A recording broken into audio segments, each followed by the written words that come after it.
Après des examens et tout, que c'était du... Un instant, hein. La pizza que j'ai réchauffée pour lui.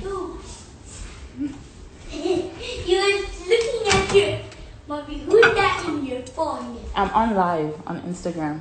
Okay. Who is that? I'm on live. Okay, I'll go into my room. D'accord. I'll go to my room. C'est bon, vas-y.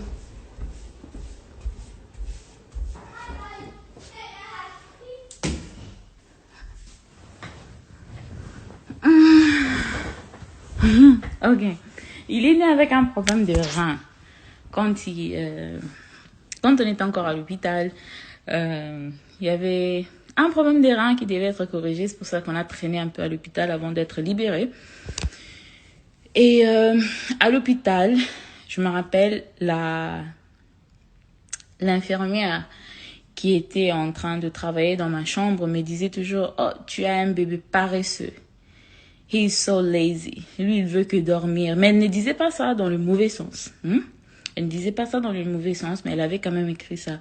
Tu as un bébé paresseux, il bouge pas trop et tout ça, tout ça. Mais il n'avait encore rien constaté au niveau de sa colonne vertébrale.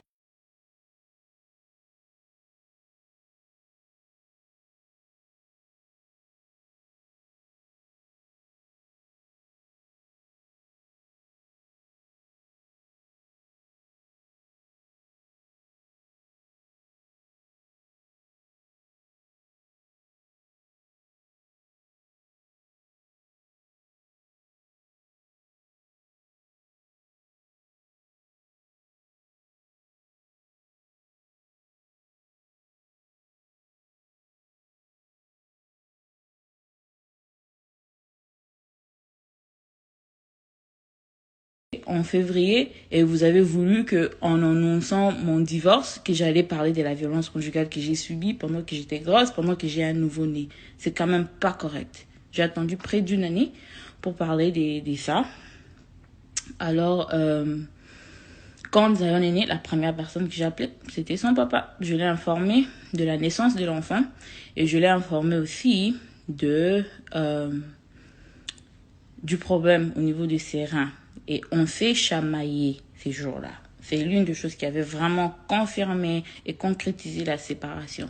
On s'est chamaillé pendant que j'étais encore à l'hôpital. On s'est tellement chamaillé que ma tension avait monté, que mon médecin avait refusé que je parle encore au téléphone avec lui, vu que je venais d'accoucher. Donc même pas une journée pleine. C'était 3 ou 4 heures après.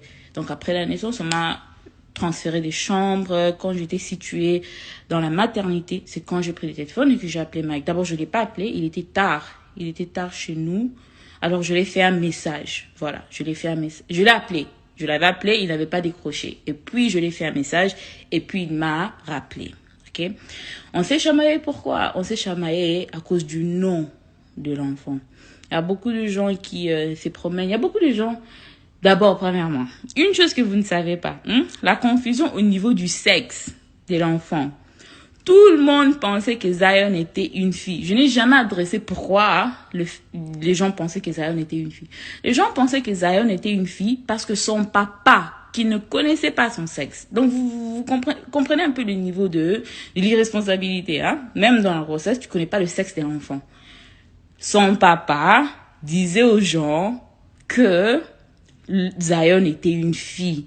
Et moi aussi, il faut ça là-bas, je n'ai rien dit. Je n'ai pas révélé le sexe de l'enfant. J'ai révélé le sexe de l'enfant quand j'ai révélé la première photo. Mais quand l'enfant est né, bien sûr que j'ai dit à son papa, le Zion va bien, c'est un bébé garçon et tout. Mais Mouto a bandé que non, Zion était une fille. C'était son papa. Parce que je sais pas, peut-être il voulait une fille. L'un des musiciens de Shekina, de son orchestre, ils m'ont appelé, ils m'ont dit que non, Dieu m'a montré, non, Maestro nous a dit, Maestro, c'est ce qu'ils appellent Mike, Maestro nous a dit que Dieu l'a montré que l'enfant c'est une petite fille. Et si la fille doit naître, il faut donner à la fille le nom de Denise. Ok? Ça circulait partout sur les nets que le bébé devait être une fille et que le bébé devait s'appeler Denise. Ngapenko, naloba elote. Ok, si vous allez appeler le bébé Denise, Daddy Minou, ok? J'ai rien dit. Alors, l'enfant est né un garçon et tout, et on parlait au téléphone.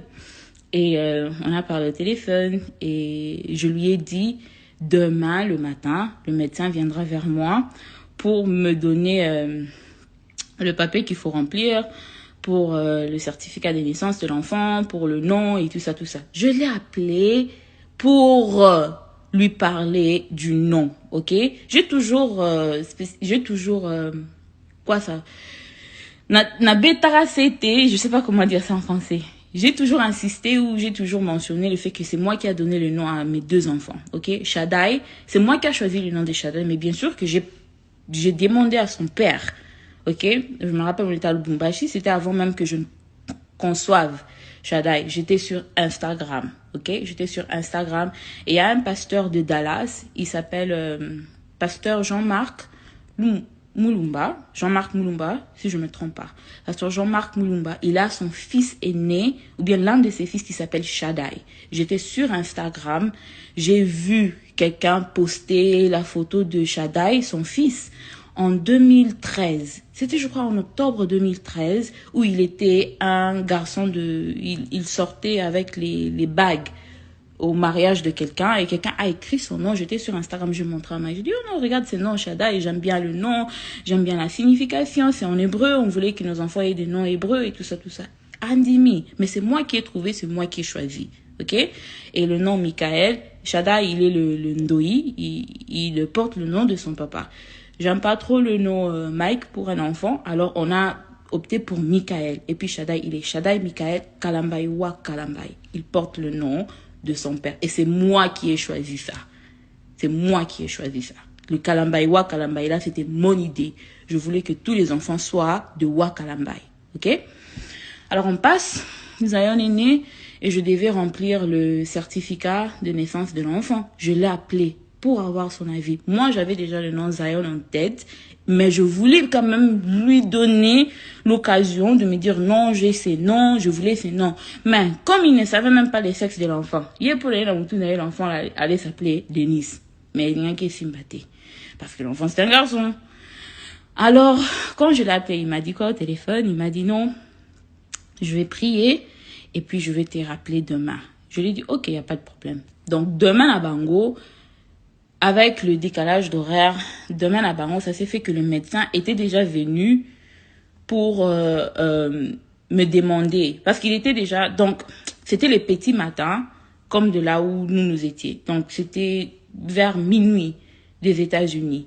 Ok? Minuit des États-Unis, ça fait 6h ou 7h du matin de Kinshasa. Maintenant, lui, il me disait qu'il allait m'appeler demain. Ce qu'on a tango ya, c'est minuit là, c'est le jour que le médecin allait m'amener le certificat pour remplir. C'est comme ça que j'ai repoussé pour que demain à Kinshasa, et ça là. Donc, vous comprenez un peu avec les décalages d'horaire. Alors, le médecin est venu ce jour-là. Je lui ai dit non, je peux pas remplir les certificats parce que le papa de l'enfant n'a pas encore donné le nom. Ok. Parce qu'il a toujours été inclus dans toutes les décisions des enfants. Parce que là, lui et sa famille, ils veulent donner l'impression comme quoi que par amertume ou bien par quoi, je refuse qu'il parle avec les enfants ou bien qu'il ait contact. Et c'est très faux. Et j'ai des preuves. Et vous aussi, vous avez des preuves. Je vais vous rappeler de vos preuves. Des preuves que lui-même, le monsieur, a mis sur Internet. Ok?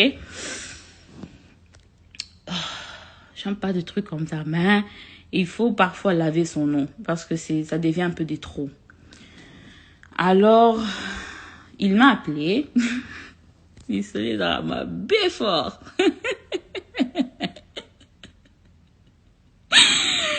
Oh mon Dieu. Il m'a appelé et il m'a dit comme quoi que non, que Dieu lui a dit, j'ai ça, parce que c'était d'abord par téléphone, et comme j'étais tellement énervée, n'a qu'à le téléphone, que Dieu lui a dit qu'on devait donner à Zion mon beau mignon garçon, mon beau mignon garçon qui ressemble à un bonbon, le nom de Félix. Vous demandez peut-être d'où vient ces surnoms que les gens sur Internet ont donné à Zion, bébé Tshisekedi, bébé Tshisekedi, bébé Tshisekedi. son père disait déjà aux gens que il allait donner son enfant le nom de ou bien Denise ou bien Félix.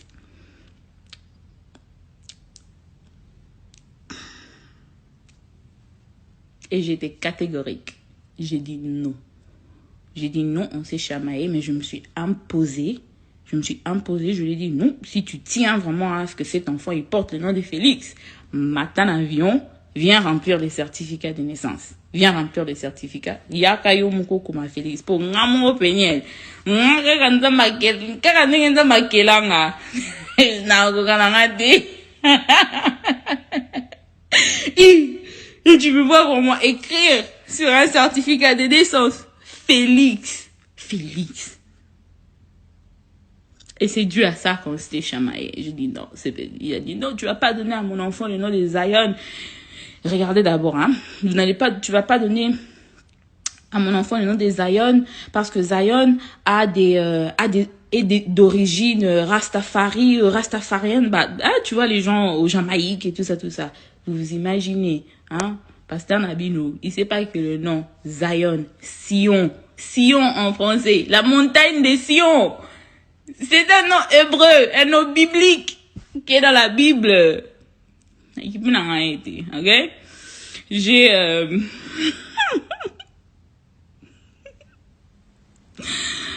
J'ai rempli les certificats de naissance de l'enfant et c'est passé. Ok? C'est passé.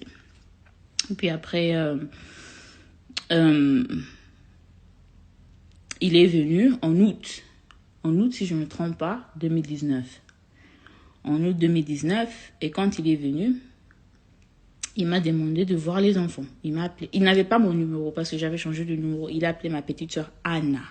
Il avait toujours le numéro de Anna. Et Anna m'a appelé pour me demander, ah non, il y a Pina, regarde, il y a Mike qui l'appelle. Il veut t'avoir au téléphone parce qu'il veut parler avec toi par rapport au garçon. Tu veux que je passe ton numéro ou pas? Je lui ai dit non, il n'y a pas de problème. Passe le numéro. Et c'est comme ça qu'elle a passé mon numéro. Mais avant qu'il ne m'appelle, moi, je l'ai écrit. Moi, je l'ai écrit parce que moi, j'avais toujours son numéro par cœur. Je connaissais toujours son numéro par cœur. Je ne l'avais pas enregistré dans mon téléphone, mais je le connaissais par cœur. Je l'ai écrit un message. J'ai juste dit tout simplement, tu me cherches. Et c'est comme ça qu'il m'a appelé. Oh non, je suis à Dallas. J'aimerais voir les garçons et tout ça.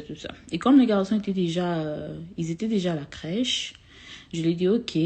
Et moi, je travaillais aussi dans cette même crèche. Je lui ai dit ok, nos programmes sont un peu compliqués, mais tu peux venir pendant ma pause, pendant que nous sommes à la crèche, parce que je voulais aussi que le premier rencontre soit une rencontre publique. Ok, dans le public, au cas où il y avait du désordre, je voulais que ça soit en public.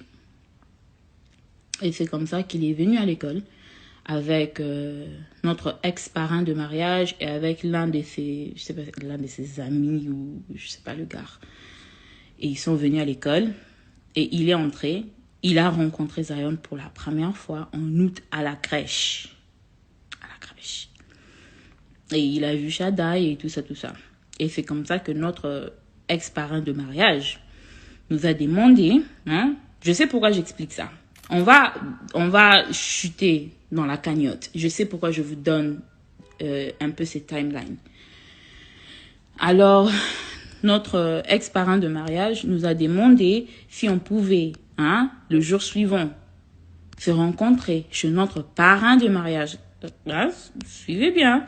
Si on pouvait se rencontrer chez notre parrain de mariage pour qu'on ait un peu un terrain d'entente en ce qu'il s'agissait des enfants. Donc, pour toutes les personnes qui disent « Pourquoi tu ne l'as pas appelé? Pourquoi vous n'avez pas essayé de chercher un terrain d'entente ?» Je l'ai fait à 1001 reprises. Parce que à part cette terrain d'entente que le parrain avait organisé, je l'appelais. Moi, j'appelais Mike. Avant que je ne puisse supprimer son numéro et ne pas l'avoir échangé mon numéro avant août, quand il cherchait ma soeur, moi, Péniel, je l'appelais. Je l'écrivais. Je peux aller même plus loin pour dire que je le suppliais d'être présent dans la vie de ses enfants. Ok? Merci. Alors, on s'est vu le jour suivant chez notre parrain, Papa Roger, ex-parrain de mariage, Papa Roger. Et on parlait. Et Papa Roger m'a demandé, moi, quelles sont tes demandes et qu'est-ce que tu veux de Mike et tout. Moi, j'étais claire. J'ai dit que je veux qu'il soit présent physiquement et financièrement dans la vie de ses enfants. Parce que, Tilelo, à part $40, au Mike appelle ça Shada une école, na crèche wana. Hein? Le jour qu'il l'a rencontré pour la première fois à la crèche. À part $40 wana. Tilelo, je dis bien jusqu'aujourd'hui. Même 100 francs. Il n'a pas sorti pour ses enfants. Et Mike, vous aimez trop dire que Peniel aime tout exposer. Moi, j'expose pas. Moi, je me défends, ok? Parce qu'il y a des gens qui passent et qui disent tout ce qu'ils veulent dire, ils racontent. Même avant même de parler de l'infidélité, il y avait des photos de Mike qui circulaient sur l'internet que ses ex-copines avaient exposées. Et tout le monde pensait que parce que c'était moi l'épouse, que c'est moi qui avais exposé les photos. Donc cette communauté m'a harcelé, m'a attaqué à plusieurs reprises pour des choses qui n'ont rien à voir avec moi. Moi, quand je parle, quand je réagis, c'est une réaction, c'est pas une action, c'est toujours une réaction et je ne réagis pas à tout. Je réagis à ce que je pense est important. Et je pense demander l'argent publiquement, c'est pas une blague. OK? Les gens travaillent. Les gens ont des projets pour l'argent qu'ils sont en train de donner dans des cagnottes là. Donc la moindre des choses, c'est d'être honnête et dire aux gens pourquoi tu as besoin de cet argent-là clairement et dire ce que tu feras avec cet argent-là clairement. OK? Alors, le parrain m'a demandé qu'est-ce que tu attends de Mike et tout. Moi, je lui ai dit non, moi je veux qu'il soit présent financièrement et physiquement. Il m'a dit, qu'est-ce que tu veux dire par physiquement? J'ai dit, physiquement, il doit me donner une horaire. OK? Moi, je vis aux États-Unis avec les enfants, Mike, il vit au Congo. Il visite les États-Unis, moi, je vis au Congo. J'ai besoin d'une horaire. OK? Une horaire. Parce que Shadai a une tablette. Il a un iPad. OK? Donc, si Mike n'a pas envie de passer par moi pour parler avec Shadai, il peut appeler son fils sur FaceTime. OK? Shadai est tout le temps connecté au Wi-Fi. Il peut l'appeler sur FaceTime, audio, il peut l'appeler sur FaceTime, vidéo. Il n'a pas WhatsApp, mais Mike a un iPhone. Je sais le téléphone qu'il a. Il a un iPhone, il peut appeler son fils sur FaceTime. Alors, je lui ai dit, je veux qu'il me donne une horaire, les heures où lui, il sera disponible, où Mike sera disponible, ok? Et moi, je vais matcher ça avec l'horaire de Shadai. Comme Shadai, il part à la crèche et moi, je travaille. On a aussi nos moments ensemble, moi, Shadai et Zion. Je veux pas que les horaires soient conflictuels, ok? Je veux qu'il me donne une horaire. Il va appeler à quelle heure? Il va visiter combien de fois l'année? Parce que quand les gens ne savent pas, ils ne sont pas là. Quand Shadai me pose des questions, il me dit quand est-ce que je veux voir papa?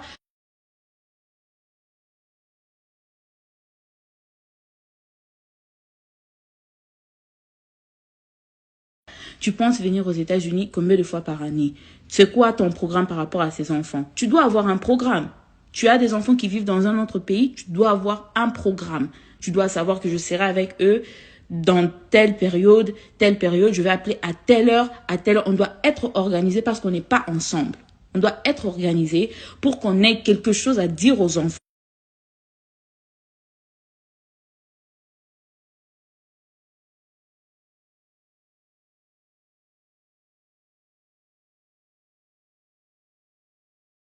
J'ai demandé une horaire et j'ai demandé aussi qu'il soit présent financièrement pour ses enfants. Et ils ont donné la parole, le parrain a donné la parole à Mike. Et Mike a dit, il n'y a pas de problème. Lui, il sera présent. Il va donner une horaire avant que tout Kabwana. Et il allait aussi être présent financièrement par child support. Ça, c'est ce que Mike a dit. Il a entendu parler de quelque chose aux États-Unis qui s'appelle le child support. J'ai dit, ok, il n'y a pas de problème. Si tu veux qu'on fasse les choses par child support, pour l'argent, que tout s'efface par voie judiciaire, ok? Même les visites, même les appels, c'est le juge qui va dicter. Parce que si tu ne veux pas qu'on ait un terrain d'entente entre nous par rapport à l'argent, moi aussi je préfère pas que ce soit par moi qu'on va décider les visites, que le juge décide et que le juge trouve bon comment on va le faire, ok?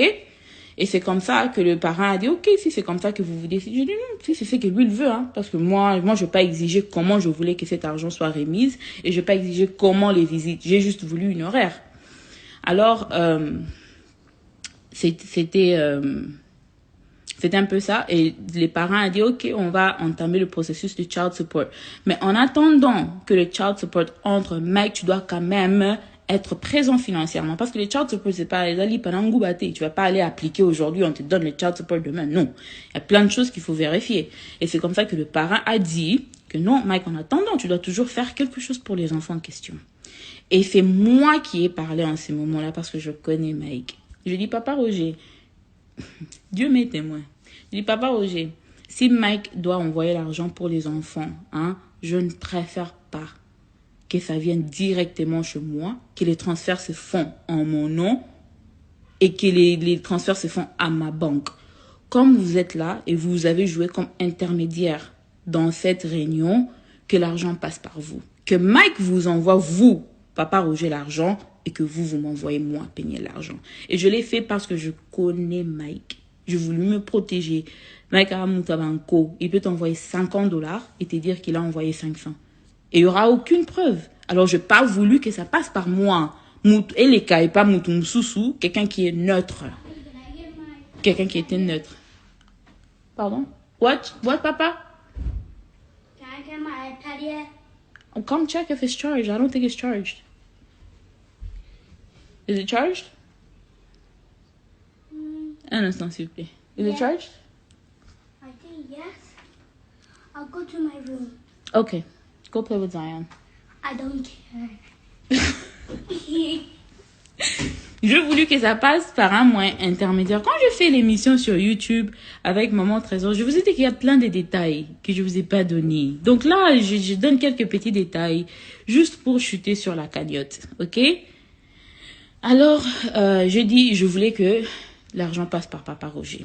Et aussi, OK? Et aussi, pendant cette même réunion-là, Papa Roger avait Zion dans ses mains et il a mis sur sa jambe. Il a mis Zion sur sa jambe. Et Mike a posé la question. Calculez bien, août, on est en août. Zion est né en février. Donc en août, il a combien de mois? February, March, April, May, June, July, August. OK? Donc en août, c'est un peu tôt. Mais en août, Mike a posé la question, pourquoi Zion n'arrivait pas à redresser son dos et pourquoi il n'arrivait pas à s'asseoir. À chaque fois qu'on le mettait sur la jambe, il avait tendance à faire genre, comme si Azokukaku, il n'arrivait pas à soutenir le poids de son propre corps. Il n'arrivait pas à s'asseoir. 6 mois pour d'autres personnes. Et puis c'était fin août aussi. C'était fin août, début de septembre, quelque chose comme ça. Je ne sais pas la date exacte, mais je sais que c'était août-septembre parce que les enfants avaient déjà commencé à la crèche, ils avaient déjà commencé l'année scolaire.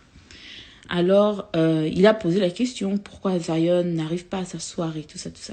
Et c'est la toute première fois que j'ai mentionné le problème du retard et du côlon. Et ça, c'était juste un simple constat de ma part, OK? Parce que Zion, ils ont confirmé chez le médecin quand il avait 9 mois que c'est effectivement un problème des colonnes. Ça, c'était un constat que moi, j'ai fait moi-même, OK? Et puis, je les ai expliqués. J'ai dit non, je pense qu'il a un retard. Il a un retard physique.